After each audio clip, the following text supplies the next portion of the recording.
Capernaum was quiet in the early morning. The marketplace hadn't yet come alive, and soldiers stood watch at the city gates.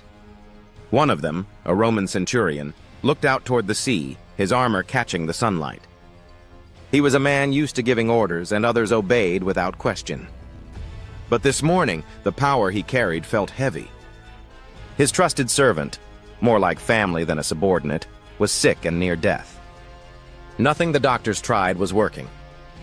And for the first time in his life, the centurion felt helpless. Word had spread through the town about a teacher named Jesus. He healed the sick, gave sight to the blind, and even cast out demons. Some said he was a prophet. Others whispered he might be more. The centurion had heard enough to believe. But he also knew he wasn't a Jew, and approaching a Jewish rabbi was not something Roman officers did. Still, when a life hung in the balance, pride didn't matter anymore. He sent a few of the Jewish elders to speak on his behalf to Jesus. They went quickly, saying, "He deserves this because he loves our nation and has built our synagogue." When Jesus heard about the centurion's request, he agreed to come. The centurion's home wasn't far, but before Jesus arrived, the officer sent friends to meet him with a message. "Lord, don't trouble yourself. I'm not worthy to have you come under my roof. Just say the word and my servant will be healed." I know how authority works. I give orders and soldiers obey.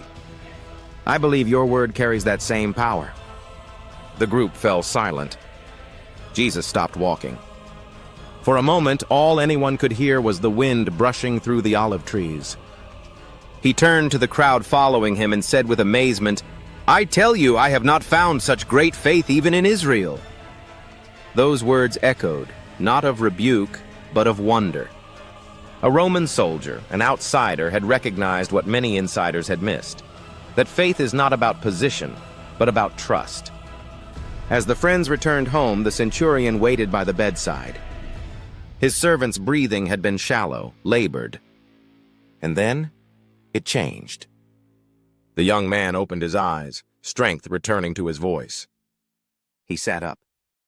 The color came back to his face. No visit. No touch.